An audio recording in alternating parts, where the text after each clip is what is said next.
आप सबका स्वागत करता हूं मैं आज के इंटरेस्टिंग वीडियो में।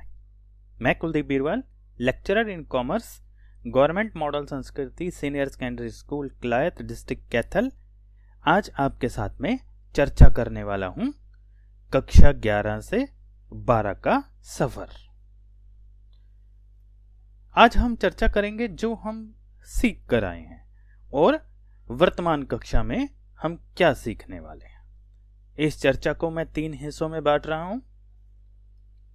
अब तक हमने 11वीं कक्षा में काफी सारे चैप्टर्स पढ़े जिसने कि हमारा माइंड जो है वो बिजनेस माइंड बनाने में हमारी मदद की। एक प्रकार से कहें तो एक प्लेटफॉर्म सा तैयार किया कि हम कॉमर्स स्ट्रीम के अंदर आगे चलकर क्या क्या चीजें हम सीखने वाले हैं और किस प्रकार की वो चीजें रहेंगी।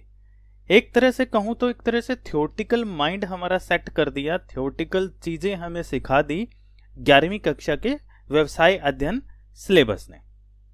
क्या करेंगे, कैसे करेंगे, ये तो 12वीं कक्षा में हम सीखेंगे कि कैसे करेंगे, लेकिन क्या करेंगे, क्या कर सकते हैं, कौन से एलिमेंट्स कितने टाइप के हो सकते हैं, ये सारी की सारी चीजें हमने 11वीं कक्षा में सीखी। जबकि 12वीं कक्षा में अब हम आ चुके हैं तो यहां पर हम बिजनेस जो हमने कंसेप्ट जो हमने सीखा 11वीं कक्षा में, अब उसको ग्रो करना है, उस बिजनेस को रन करके देखना है। एक तरह से कहूं तो प्रैक्टिकली माइंड सेटअप हमारा 12वीं कक्षा में व्यवसाय अध्ययन विषय की पुस्तक करेगी। तो चलिए शुरू कर लेते हैं आज के इंटरेस्टिंग वीडियो, कक्षा 11 से कक्षा 12 तक का हमारा सफर।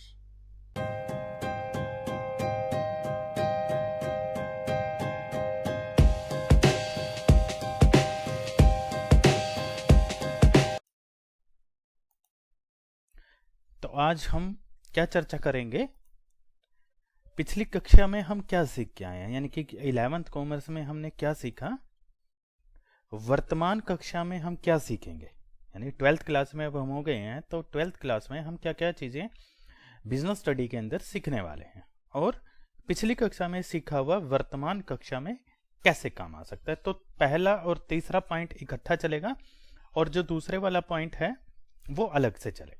तो चलिए आगे बढ़ाते हैं। तो हमने पिछली कक्षा में क्या सीखा है, यूनिट वाइज चलते हैं। पहली यूनिट के अंदर पहला चैप्टर हमने पढ़ा था व्यवसाय एक परिचय, यानी बिजनेस एंड इंट्रोडक्शन। उसके अंदर हमने जाना था कि व्यवसाय एक ऐसी आर्थिक क्रिया है जो निरंतर यानी लगातार वस्तुओं और सेवाओं का उत्पादन और विक्रय से लाभ कमाने के उद्देश्य से की जाती है। ठीक है, लगातार चलनी चाहिए और उद्देश्य लाभ कमाना होना चाहिए। ये हमने पहले चैप्टर के अंदर की बिजनेस क्या होता है, इस तरह के कंसेप्ट जो है वो हमने समझने का प्रयास किया ताकि हमारा माइंड, जो हमने कॉमर्स स्ट्रीम ले ली है, हमारा माइंड थोड़ा सा बिजनेस माइंड होना शुरू हो जाए। फिर हमने साथ के साथ व्यवसाय वाले चैप्टर में ही उसके उद्देश्यों को भी हमने समझ लिया था। फिर उसके बाद में सेकंड चैप्टर में हम गए तो वहां पर हमने व्यवसायिक क्रियाओं का वर्गीकरण हमने किया था। वहां पर हमने उद्योग क्या होते हैं, वाणिज्य हम किसे कहते हैं और व्यापार को हमने समझा था। तो एक तरह से हमने 3 हिस्सों में इसका वर्गीकरण हमने व्यवसायिक क्रियाओं का जो है वो हमने किया और उनको डिटेल में समझने का प्रयास किया। फिर उसके बाद में हमारा इस यूनिट का आखिरी चैप्टर था व्यवसायिक जोखिम, यानी बिजनेस रिस्क। लास्ट ईयर बच्चों कुछ चैप्टर जो है वो हटा दिए गए थे क्योंकि हमारे पास उतना समय नहीं था पढ़ने के लिए कि हम सारे के सारे टॉपिक्स को हम पढ़ सकें। लेकिन इस वाली वीडियो में मैं थोड़ा सा उनके बारे में ब्रीफ सा बता दूंगा। तो व्यवसायिक जोखिम, बिना जोखिम उठाए तो प्रॉफिट नहीं कमाया जा सकता, कॉमर्स के अंदर बड़ी ही पॉपुलर बात है। तो अंतिम पाठ में हमने व्यवसायिक जोखिम को हमने समझा और व्यवसायिक जोखिमों के कारण को भी समझने का प्रयास किया। 12वीं कक्षा में हम व्यवसायिक वातावरण नामक टॉपिक के ऊपर और अधिक चर्चा करेंगे और वहां इस व्यवसायिक जोखिम को हम ऐसे एनवायरनमेंट में क्रिएट करने की कोशिश करेंगे जहां पर हम कम जोखिम उठाते हुए अत्यधिक लाभ कमा सकें। फिर हमारी सेकेंड यूनिट शुरू हुई थी और सेकेंड यूनिट में हमने जो चैप्टर पढ़ा था वो था व्यवसायिक संगठन के प्रारूप, यानी कि किस किस प्रकार के व्यवसायिक संगठन हो सकते हैं। उसमें हमने मुख्य रूप से चर्चा की थी एकाकी स्वामित्व की। एकाकी स्वामित्व का मतलब बच्चों क्या था? जहां पर व्यवसाय का स्वामी एक व्यक्ति है, ठीक है, इसीलिए उसका नाम हमने एकाकी स्वामित्व रखा है। एक ही व्यक्ति व्यवसाय को रन करता है, चलाता है, वही सारा जोखिम वही उठाता है, लॉस होता है तो भी उसी का होता है और लाभ होता है तो कोई हिस्सेदार नहीं होता, वही अकेला व्यक्ति उस व्यवसाय का स्वामी होने के कारण पूरा लाभ लेता है। फिर साथ ही साथ हमने संयुक्त हिंदू परिवार व्यवसाय की भी चर्चा की, जिसमें पूरा परिवार मिलकर व्यवसाय चलाता है। जो परिवार का मुखिया होता है वो व्यवसाय का स्वामी के रूप में होता है, जोखिम उठाना उसकी जिम्मेवारी रहती है, और जब तक वो रहता है तब तक बाकी सदस्य जो है वो कम जोखिम के भागीदार रहते हैं, और पूरा परिवार मिलकर एक तरह से पैतृक व्यवसाय के रूप में व्यवसाय को चलाता है। फिर साझेदारी संगठन जो है हमने पढ़ा, जिसमें 2 या 2 से अधिक व्यक्ति मिलकर लॉस, प्रॉफिट और जो रिस्क वगैरह फैक्टर हैं वो अपनी अपनी हिस्सेदारी के हिसाब से बांटने के लिए रजामंद होते हैं।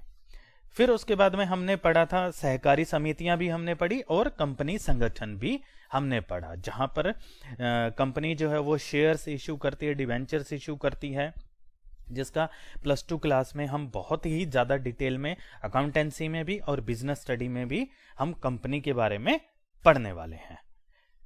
तो ये जो 5 मुख्य रूप से हमने 11th क्लास में पढ़े थे, इन सभी को बढ़िया तरीके से कुशलता पूर्वक किस प्रकार से हम जो है वो चला सकते हैं इन सभी संगठनों को, वो सारी की सारी चीजें हम 12वीं कक्षा के अंदर सीखने वाले हैं। जैसे प्लानिंग किस प्रकार से की जाती है, स्टाफ कौन सा मुझे चाहिए, भर्ती किस प्रकार से की जा सकती है, तो ये सारे के सारे जो है वो हमने इन चीजों पर जो है वो 11th क्लास में चर्चा कर ली थी। साथ ही साथ हमने निजी क्षेत्र, सार्वजनिक क्षेत्र और मिश्रित क्षेत्र भी हमने पढ़ लिया था। इसके लिए अलग से चैप्टर भी आया था हमारे पास में 11th क्लास में। फिर यूनिट दूसरे में ही दूसरा जो महत्वपूर्ण जो टॉपिक था वो था व्यावसायिक संगठनों के प्रारूप का चयन हम किस प्रकार करें। प्रारूप का चयन करते समय कुछ कंडीशंस हमने पढ़ी थी, जैसे आपको याद होगा पूंजी की आवश्यकता एक कंडीशन थी, पूंजी अधिक है तो फिर मैं अलग प्रारूप का चयन कर सकता हूं, पूंजी कम है तो मैं अलग प्रारूप का चयन कर सकता हूं। सरकारी नियंत्रण वाला एक महत्वपूर्ण पॉइंट था, और स्वामित्व वाला तो रहेगा ही। तो ये 5 जो हमने पढ़े थे, इसमें आप स्वामित्व भी समझ सकते हैं। कंपनी संगठन में तो अंशधारी कंपनी के असली मालिक होते हैं, साझेदारी संगठन में जिस साझेदार का जितना हिस्सा होता है वो उतना ही साझेदारी संगठन में लाभ का भागीदारी होता है, ठीक है। तो इस तरह की चीजें हमने पढ़ी थी। इसी पाठ में हमने व्यवसाय प्रारंभ करते समय किन किन बातों का महत्वपूर्ण रूप से ध्यान रखना चाहिए, वो सारी बातें भी हमने पढ़ी। तो बच्चों यूनिट 2 पूरा होते होते हमारा माइंड जो है वो बिजनेस माइंडेड बनना शुरू हो गया था। हमने व्यवसाय का अर्थ भी समझ लिया था, हमने व्यवसाय जोखिम को भी समझ लिया, हमने कितने कितने प्रकार के व्यवसाय शुरू किए, किस किस प्रकार से व्यवसाय शुरू किए जा सकते हैं, वो सारी चीजें भी हमने पढ़ ली थी। और ये जो व्यावसायिक संगठनों के प्रारूप हैं, इनका चयन हम किस प्रकार से करें और क्या क्या कठिनाइयां हो सकती हैं, वो सारी की सारी चीजें यूनिट 2 के खत्म होते होते हम ये सारी चीजें समझ चुके थे। 11वीं कक्षा में बच्चों ऑलमोस्ट जो है वो क्या करेंगे, क्या कर सकते हैं, या कोई भी चीज कितने टाइप की हो सकती है, इस तरह की चीजें ज्यादा हमने पढ़ी थी। बिजनेस माइंड सेटअप करने का एक उद्देश्य है, एक प्लेटफॉर्म सा तैयार करता है, थियोरेटिकल वर्क ज्यादा रहा। वहीं अगर मैं +2 की बात करें तो व्यवसाय को ऑपरेट किस प्रकार से करते हैं, यानी चलाना किस प्रकार से, मिनिमम कॉस्ट कैसे लेके आए, अच्छे ढंग से उसका मैनेज किस प्रकार से करें, एक तरह से कहें तो प्रैक्टिकली किस प्रकार से परफॉर्म करनी है, ये सारी की सारी चीजें जो हमने 11वीं कक्षा में पढ़ी हैं, या फिर कहें कि बिजनेस को ग्रो किस प्रकार से करना है, उसकी ग्रोथ किस प्रकार से हो, ये सारी की सारी चीजें 12वीं कक्षा में हम पढ़ेंगे। फिर हम यूनिट 3 की तरफ बढ़ते हैं। तो यूनिट 3 के अंदर जो चैप्टर आए थे वो आया था सार्वजनिक क्षेत्र और निजी क्षेत्र यानी प्राइवेट सेक्टर और पब्लिक सेक्टर।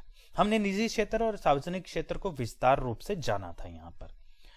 अब तक तो आप समझ चुके होंगे कि निजी व्यक्तियों या समूहों के स्वामित्व वाले व्यवसाय निजी कहलाते हैं, जबकि राजकीय स्वामित्व वाले व्यवसाय सार्वजनिक क्षेत्र के व्यवसाय के क्षेत्र में आते हैं। 12वीं कक्षा में इन व्यवसायों को कैसे कुशलतापूर्वक चलाना है, पंजीकृत कैसे किया जाता है किसी भी व्यवसाय को, इत्यादि के बारे में हम चर्चा करने वाले हैं। फिर यूनिट 3 के अंदर ही जो हमारा दूसरा महत्वपूर्ण जो पार्ट था वो था बहुराष्ट्रीय कंपनियां और संयुक्त साहस। बहुराष्ट्रीय कंपनियां क्या होती हैं बच्चों?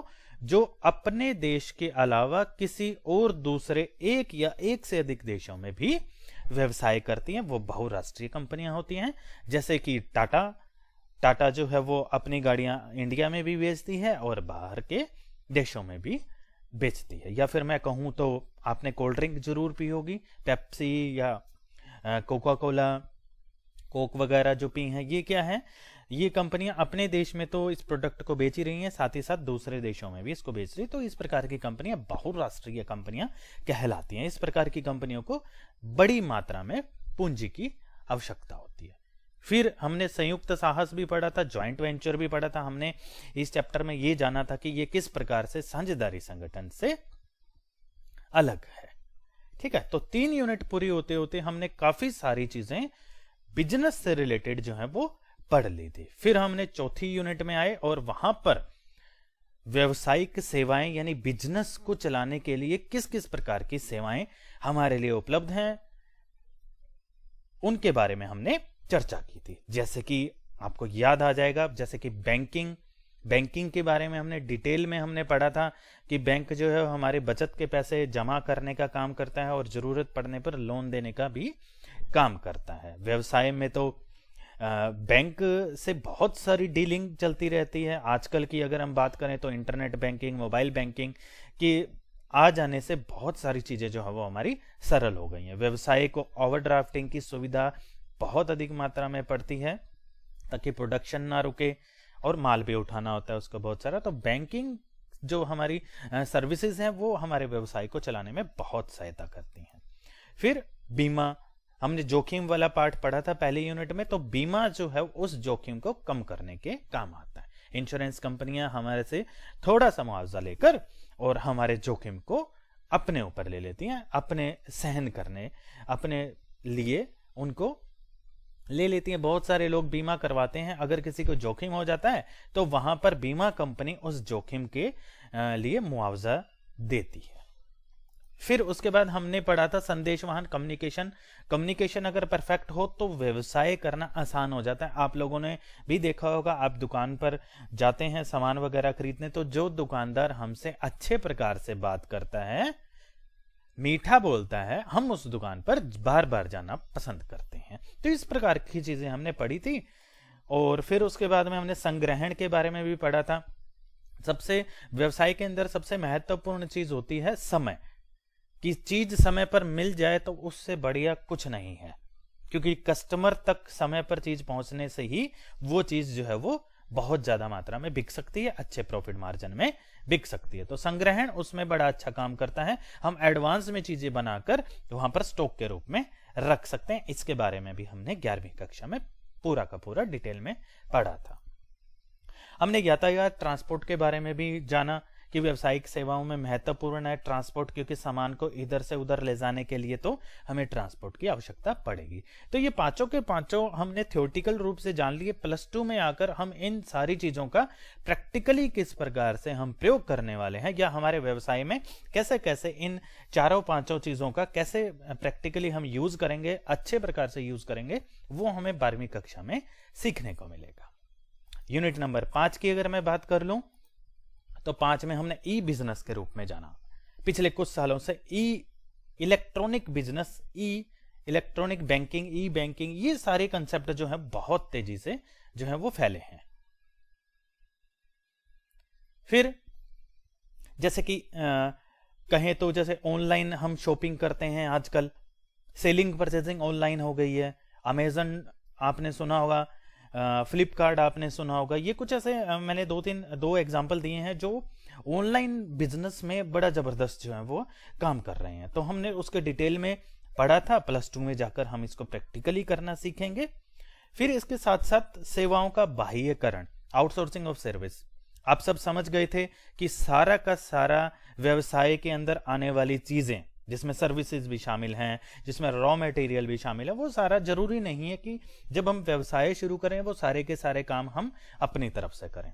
मान लीजिए हम शू फैक्ट्री लगाते हैं, जूता बनाने की फैक्ट्री लगाते हैं, तो ऐसा जरूरी नहीं है कि रॉ मटेरियल भी मैं ही प्रोड्यूस करूं, फिर फाइनल प्रोडक्ट भी मैं प्रोड्यूस करूं, फिर ट्रांसपोर्ट की फैसिलिटी भी मेरी खुद की हो, फिर मार्केटिंग की फैसिलिटी भी मेरी खुद की हो। ऐसा बड़ी पूंजी होने पर तो किया जा सकता है, लेकिन कम मात्रा में पूंजी होने पर हम क्या करते हैं, इस तरह की सुविधाएं बाहर से ले लेते हैं। मार्केटिंग वाला मैंने चर्चा किया, +2 के अंदर पूरा का पूरा एक बड़ा पोर्शन जो है मार्केटिंग का है, जिसमें मार्केटिंग मिक्स, पर्सनल सेलिंग वगैरह, ये कुछ ऐसे टॉपिक हैं जो बहुत ही इंटरेस्टिंग है, और वहां हम सीखेंगे कि कैसे हम प्रोडक्ट को आसानी से मार्केट में बेच सकते हैं। फिर छठी यूनिट पे आ जाते हैं। छठी यूनिट के अंदर हमने क्या सीखा था, व्यवसाय का सामाजिक उत्तरदायित्व क्या रहता है और व्यवसायिक नीति शास्त्र क्या होता है। इस चैप्टर में हमने 11वीं कक्षा में सीखा कि व्यवसाय के सामाजिक उत्तरदायित्व क्या क्या हो सकते हैं।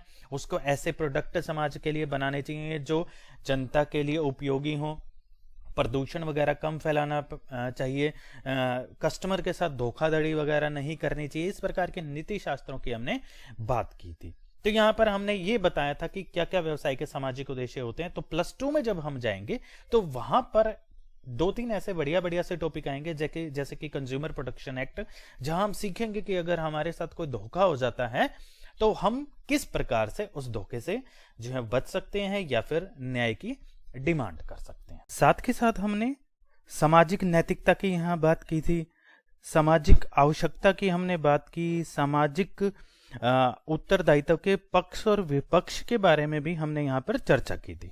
साथ ही साथ कुछ महत्वपूर्ण पॉइंट्स भी इसमें आए थे, जैसे कि पर्यावरण संरक्षण के ऊपर हमने काफी चर्चा की, प्रदूषण नियंत्रण के ऊपर हमने चर्चा की, व्यवसाय नैतिकता के अंदर हमने प्रोडक्ट के स्टैंडर्ड की हमने बात की कि सोसाइटी के अंदर किस स्टैंडर्ड का प्रोडक्ट जो है वो जाना चाहिए। इसके अलावा इसी पार्ट के अंदर सामाजिक उत्तरदायित्व, इसी पार्ट के अंदर हमने अंशधारियों के उत्तरदायित्व के बारे में भी बात की कि व्यवसाय का अंशधारियों के प्रति क्या उत्तरदायित्व होता है, स्वामी के प्रति क्या उत्तरदायित्व होता है। +2 के अंदर हम जानेंगे कि अंशधारी वाकई ही कंपनी के जो है वो मालिक होते हैं। फिर जो उपभोक्ता होते हैं, जिनके लिए प्रोडक्ट बनाया जाता है व्यवसाय के द्वारा, जिसके लिए सेवाएं व्यवसाय देता है, मेन क्या है वो कस्टमर, ग्राहक, उसके प्रति जो है वो व्यवसाय के उद्देश्य क्या बनते हैं। मेन तो वही है कि उसको उस क्वालिटी का प्रोडक्ट दिया जाए जैसे कि उस प्रोडक्ट की कीमत रखी गई है, साथ ही साथ उसको किसी भी प्रकार के भ्रामक एडवर्टीजमेंट्स वगैरह या डिटेल्स वगैरह ना दी जाए, मतलब धोखे में रखकर उसको प्रोडक्ट ना बेचा जाए। ये भी महत्वपूर्ण हमने चीज पढ़ी थी। फिर कर्मचारियों के प्रति व्यवसाय के क्या उत्तरदायित्व हैं, क्योंकि कर्मचारी ही तो प्रोडक्ट का निर्माण करेंगे, लोगों की जो है वो कस्टमर की सेवा भाव जो है वो कर्मचारियों में ही जो है वो व्यवसाय को पैदा करनी होगी। उनके हितों का भी एक उत्तरदायित्व बनता है व्यवसाय का पूरा ध्यान रखने का। वर्किंग आवर्स के ऊपर जो है हमने बात की, उनकी सैलरी कितनी होनी चाहिए उनकी क्वालिफिकेशन के हिसाब से, तो वो सारी चर्चाएं हमने इस चैप्टर में की थी।